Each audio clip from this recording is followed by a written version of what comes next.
Um, Hi, my name's Kelly. Really great to be with Church of the Holy City today on Palm Sunday. The last time I preached on Palm Sunday was about 5 years ago, and it was this very rural Quaker meeting house, and it was mostly farmers, so the audience is a little bit different today. But today I want to interpret Palm Sunday through let me let Ross in real quick. I want us to approach Palm Sunday through a very historical lens to see what it can teach us about what it means to be in power and to make decisions when you're in power. You might notice that I really love Jesus Christ Superstar. This was the first Broadway show I ever saw, and I was super wowed by it. And I think you could preach so many sermons on it. And one thing I really like about it is how it does have this very irreverent approach that somehow creates some reverence, at least for me. And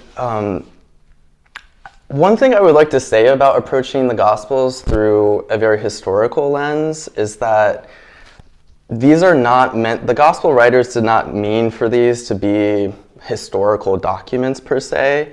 They were using these Gospels to convey theology through a narrative framework, which is not to say that there's no history in them, and it's not to say that it's not based on history, but it's not trying to create a perfect historical account. The point of it is that they are trying to convey the symbolism and the significance and the meaning of Jesus Christ and what it meant when he lived and died here. And so one thing I really like about Jesus Christ, one quick thing on this. A lot of people have criticisms about approaching the Gospels through the historical Jesus or the historical critical method because there's this idea that it'll make you an atheist or like you'll lose your faith, and these Gospels are meant to be read through myth. For me, when I was deconstructing my faith, I grew up with a very literal interpretation of the Bible, and when I stepped away from that, approaching the Gospels through a very historical reading was very helpful for me. And I noticed that the more I started to see Jesus as human, in a very strange way, his divinity started to shine through a lot more for me. For some people, I think it's a lot better to start with the mythical, and maybe you find your way to the historical, but for me, that was very helpful. And Jesus Christ Superstar was very interesting to me too, because it comes from the viewpoint of Judas. You would never think to humanize Judas in this way, because we seem to make him a villain in this story, but Andrew Lloyd Webber in Jesus Christ Superstar, he's trying to empathize with why Judas would want to kill Jesus. Maybe it's trying to force his hand. A lot of it is Judas being afraid that the Romans will crack down on a people that is already oppressed. He says, "Don't you see how put down we are?" But today I want to focus on Caiaphas. In Jesus Christ Superstar, Caiaphas is probably one of the clearest villains in this, apart from Herod. He is the chief priest overseeing Jerusalem. So let's set the stage for this. Jerusalem in Judea is under Roman occupation. And we have Caesar as the king, we have Pontius Pilate as the governor, and then they have installed a high priest, and that is Caiaphas. It's also Passover. What does this mean? This is a very big Jewish holiday where they're celebrating the Israelites' exodus from captivity in Egypt. This means so many people are coming into the city. Jerusalem at this time, I think the population was around 20,000. During Passover, it would swell to about 100,000. So you would have everybody coming into the city. Many of the people coming into the city have essentially become poor peasants because of what the Romans have done to having this area under occupation. Previously, a lot of farmers owned it was a lot of agricultural workers. Previously, a lot of them owned their land. The Romans exacted really high taxes on them, which left a lot of people impoverished. So basically, this is a prime time for an uprising, and the Romans are very aware of this. And so they have this thing called a triumphant entry. This is a Roman term where the governor, in this case Pontius Pilate, he would ride in from the other side of town with a very big military spectacle. Think chariots, lots of military. It's a show of force to say, do not rise up, we are in charge. And so you can see why this is very controversial when Jesus comes in on the other side of town, riding on a donkey.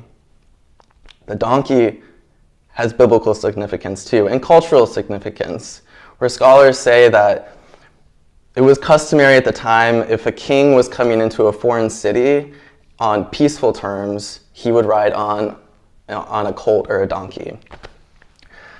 So I was thinking, like, this image of these two triumphs opposed to each other, one thing it actually made me think of as a corollary to DC is, like, imagine if we had a very big military procession coming into the city, and then on the other side of the city we had monks marching in, and the news stations would be all over it.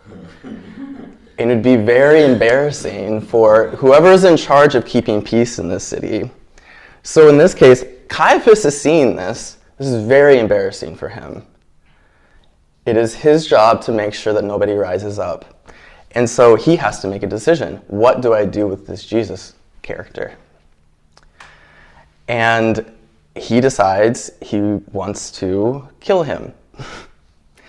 And he says his reasoning is that it is better for one man to be killed than for a whole nation to perish. And in this way, we can empathize with him in a way where he is making a very utilitarian argument that we can understand. And he's not wrong in a way, because several decades later we have the Jewish revolt. This very bloody revolt ended up with the temple being destroyed. Very traumatic in the Jewish history. So he has reasons. I will say it is not theological differences, although he will use theological differences to get Jesus killed, saying that he's a heretic. So this is Caiaphas' dilemma. At his best, he is trying to protect his people. At his worst, he is trying to protect his powerful position that he has. He's a very shrewd politician. The Romans would often replace high priests very frequently. If they make a decision that they don't like, they would just put another one in that would be a good puppet for them. Caiaphas held on to his position for a very long time, 18 years. So he knew what he was doing. We don't know what was going on in his head per se, but I think we can infer that he was making a very political, utilitarian decision. And I think it's uncomfortable for some of us to grapple with this, because for those of us in positions of power, or if you're not in a position of power, you will move into a position of power potentially, where you do make decisions where one decision hurts someone no matter what. A lot of the conversations that I have with I do a reading group with Capitol Hill staffers where they are helping their members of a Congress make very difficult decisions that do harm people no matter what decision they make. And we have really deep conversations about the ethics of that. In the realm of ethics, I think the two biggest ways of thinking about ethics that we're used to is, one is this utilitarian approach that Caiaphas is using, which is that the ends justify the means. Try to maximize utility for the maximum amount of people. And the other one is, it's called the fancy words, the deontological approach, which is, what is the law? What could I do if everyone else did it? So the famous example is that if you're hiding someone under the floorboards from someone, is it okay to lie to, say it's Nazi Germany, Nazis coming to your house, is it okay to lie? Deontologists would say no. In this reading group that I've been doing, I've found it really interesting to explore what Christian ethicists and Christian theologians were thinking about ethics, particularly during World War II, because I think all the horrors of the Holocaust and like the scale of the war really pushed Christian theologians and ethicists to think a lot deeper about these ethical frameworks, where you have people like Dietrich Bonhoeffer thinking, okay, it's wrong to lie, so maybe it's more about, and we do take on guilt when we lie, because it is still a bad thing. So maybe it's more about, what is the amount of guilt that your conscience can take? In the same way that Jesus entered into the fellowship of guilt when he entered humanity. Another one is H. Richard Niebuhr, who was Richard Niebuhr's brother, who's less well known, but his ethics was all about responsibility, what is happening right now. A lot of ethicists during this time were really trying to contextualize ethics and make it about what is happening right now. Like, throw out all the theories, what is happening right now? And Niebuhr was saying, who am I responsible to? Am I responsible to the public good? Am I responsible to God? Am I responsible to my conscience? Am I responsible to the Romans? And I can go on and on about different ethical frameworks that we can use to reason through this, and we can apply it to Caiaphas. And I tried to do that when I was preparing this sermon, and I still think it's like really hard when you put yourself in Caiaphas's shoes to think about what you would do. And I think it highlights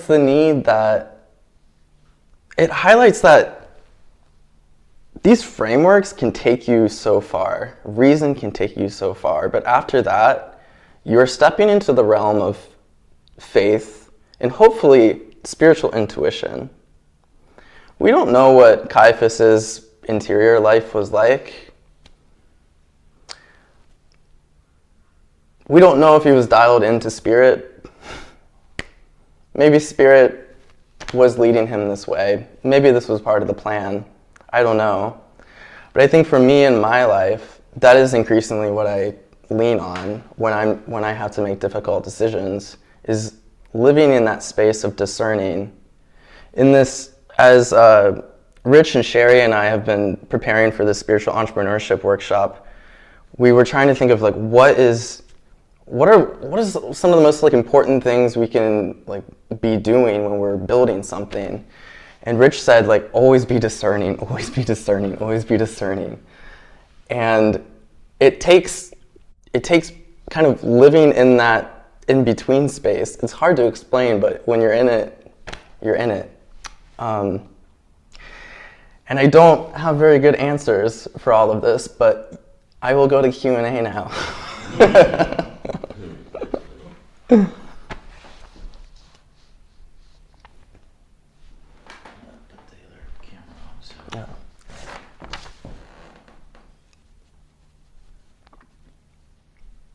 Kelly, I have a first question, if I may.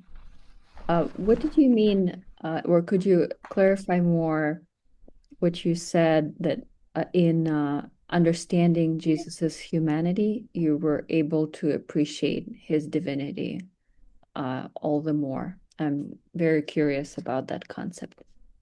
That's a good question. Thank you. Let me think about how to explain this. I think in one way, I'm very curious about like let's say Jesus thought experiment that thought experiment. Jesus was not divine. Hopefully I don't get canceled for this, but thought experiment. I find it really interesting thinking about like what made this man so special. I mean, also in Jesus Christ Superstar, Mary Magdalene, she's like, he's just a man. He's just a man. Why am I so in love with him? When you zoom into like the normalness of it, like it doesn't make sense why it blew up into something so big. I've been really fascinated about Jesus' backstory. I'm very interested in what made him the way he is. I've done a lot of research into how he was an acolyte of John the Baptist, basically, who was part of the Essenes community. And I think it was a very monastic community that was very nonviolent. And I have this, I like to play around with this. I have this pet theory that Jesus would hang around in this like very nonviolent monastic community, but later felt that they were not engaged enough with the world, which is why you see Jesus kind of being very engaged in the world, but living like a monk at the same time. So, great question. Thank you for that. I'll just add that it's a subject that comes up in our family conversations, and whether others would agree with it or not, the thought is it's less important to believe in who Jesus was rather than, as opposed to believing in what he was trying to communicate. And the core message of his teachings was, in fact, a part of your reading selection today, which is how do we serve others? So that's where divinity comes through in your actions rather than just your beliefs. Yeah, it's very much like in the beginning was the Word, where it is the message that carries the divinity. I love that. Yeah, Jim. You said it.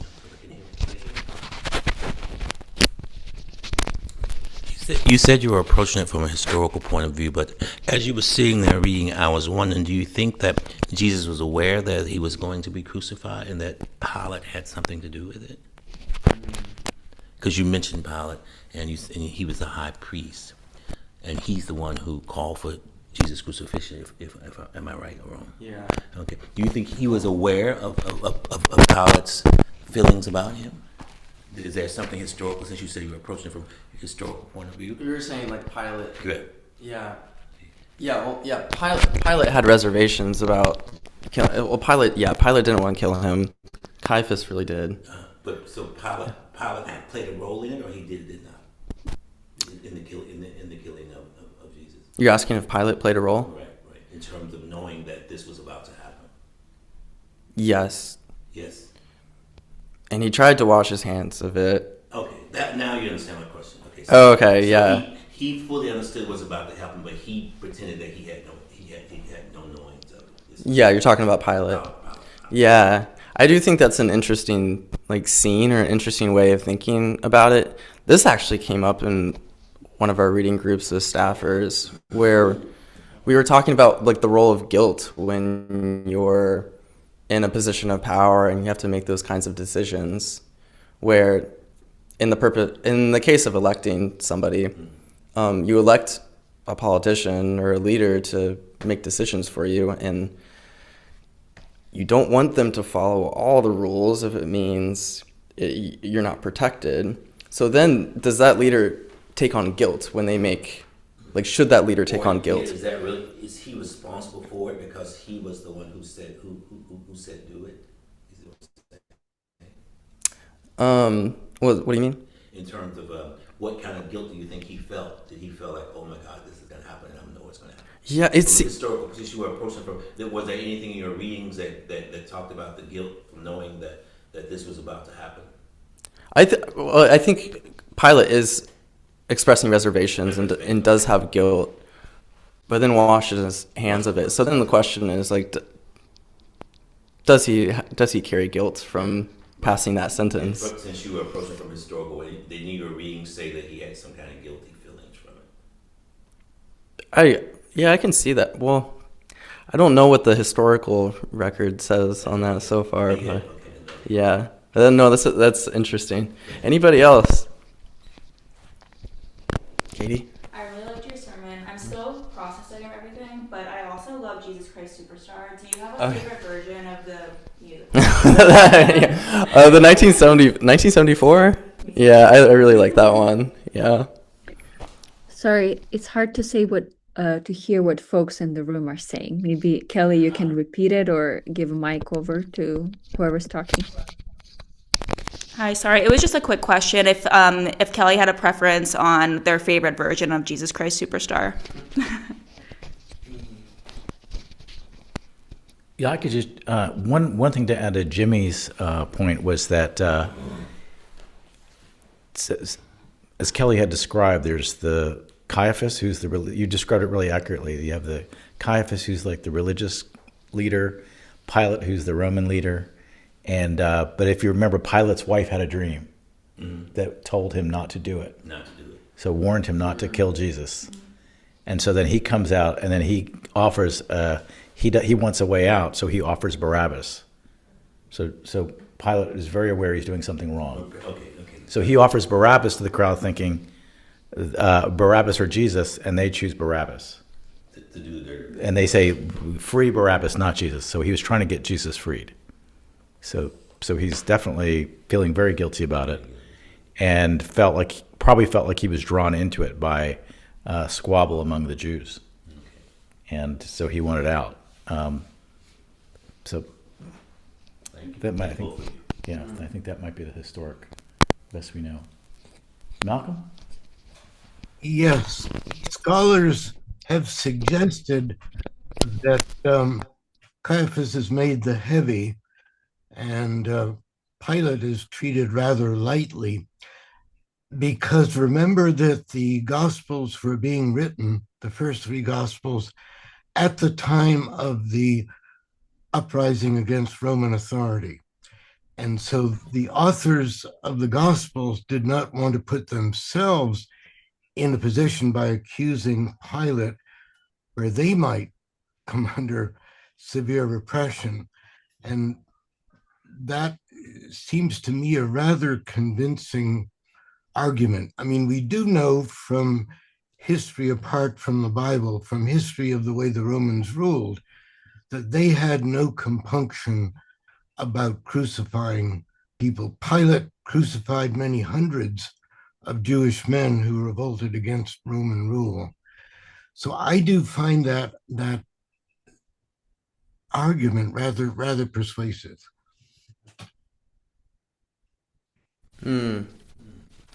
Like the gospel writers, after the Jewish revolt, they were afraid of Roman authorities and didn't want to paint too bad of a picture of them, is what you were saying?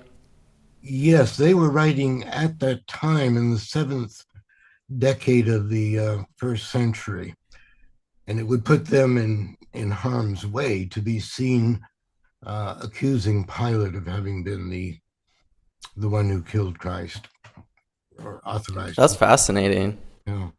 Elaine Padgels makes that argument, Kelly, in her most recent book. Yeah, I've read her before. I like her stuff. Anybody else?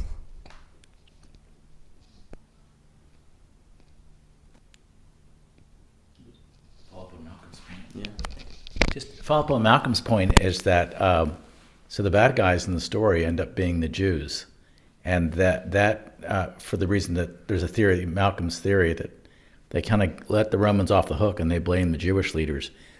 What's important for us to understand today is that's led to a lot of anti-Semitism, and that was even growing up as a kid. I remember a friend of mine, so this is just in my lifetime, saying, "Well, the Jews, they were the killers of Christ." Yeah. So that's in my lifetime. So that story has been passed around as Jews as being killers of Christ. That was used in Nazi Germany, and Martin Luther used it. So something to be aware of as Christians, that story has also been used by Christians to persecute Jews. That's great to add. I also think that's why approaching this through the historical lens is very helpful, because you see that Caiaphas is making this decision for political reasons, not theological reasons. Yeah, what I liked about your message, Kelly, was that I've never heard anybody make a case for Caiaphas before. And I think, or even think about it. And I think that one of the skill sets that we're going to need in the world today as Christians is the ability to see the world through the eyes of people that we don't agree with or don't like. And I think Caiaphas is already the bad guy. And our ability to look through the eyes of the bad guy in all the narratives and see how they were thinking, I think is very important. So I appreciate you doing that. I see Katerina's hand is up. I don't know how relevant my point is now, but to add on to what Malcolm was saying, I looked at the argument less as kind of pro or anti-Jewish, but rather the degree of culpability matters when you consider how close someone was to Christ or to divinity. We often put Judas as the most culpable because he was a friend, he was trusted, and he betrayed someone who was there and was very personal. We look at Caiaphas as the next one out, perhaps because he was part of the community. It was like they were in it together. They had the experience as a Jewish people together. And then we can look at Roman Empire being culpable, Pontius Pilate, and so forth. But they were the hammer. They weren't the ones who maybe, made the decision out of personal reasons, but out of political ones. Yeah, I think that was another, in all the ethics we've been reading in this group too.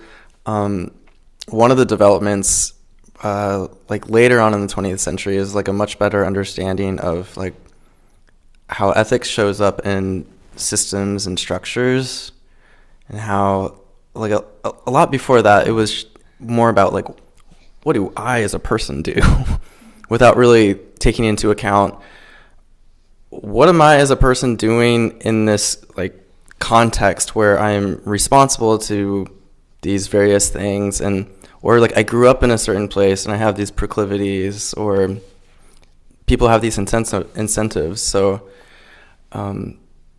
yeah, I think it's a good point that we can't just like look at individuals too. Like it does help to look at these entire systems.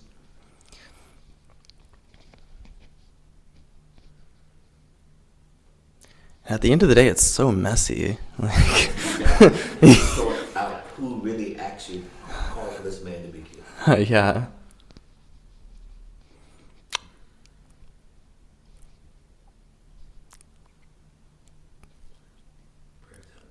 Prayer time? Oh, Matthias. Yeah, no, so I don't know if you can hear me. Yeah. Okay, great. Yeah, so I was actually curious, you mentioned, because this is a question I ask myself often, which is, especially when you're coming into a position of responsibility or a position of power, there have to be to some extent. Well, I think that there are two problems. One, you have to make moral compromises because like the world is as it is, and you are operating in systems that are greater than yourself. And then the second problem is, like you just like we have like limited reason and moral understanding as human beings. So I'm just not sure we even know what's right a lot of the time. And I guess that's where like religion and like faith, like turning to God and faith for guidance, I think is maybe the only solution. But I was kind of curious talking to people who work on the Hill and are kind of like close to or even in power, like what is their general, I don't know if they're coming at it from a religious perspective, but I'm kind of almost more curious if they're not, like what is their approach to like thinking about those questions, like morality, compromise, like is there, when they have to face a difficult choice, like is there a question they ask themselves, or like a series of like you're checking the box, or you're kind of just like going or are they just like completely cynical, or are they going with it as they can and they resolve issues on the spot? Like I'm just kind of curious, because I wonder how people in power think about these issues. Yeah, you're there. Yeah, it really varies. So one thing I really appreciate about there's definitely some cynicism. I've stuck around for a long time. There's also a realism there, which I appreciate. They have like a very good understanding of how messy ethics is and how it's really hard to find anything that's black and white. Because the further up, and also the further up you go in leadership and seniority, you're getting the hardest decisions. All these constituent letters, the ones that get up to senior leadership, those are the hardest, thorniest questions they have to deal with, and then you have to go to sleep at night after that. And so I think sometimes you do carry that, and you're like, should I feel guilty? Should I not feel guilty? And that's why so many of our conversations do revolve around like guilt, like how much should I carry? How much is mine to hold? And am I still a good person? Because at the end of the day, these are people who we're all trying to serve the common good, public good, and still we end up hurting people with our decisions, which is difficult. Thank you. Yeah, thanks. Yeah, thanks, Matthias. Okay, if there's nothing else, we will go to prayer. Thanks so much for the great conversation on this. It's really great.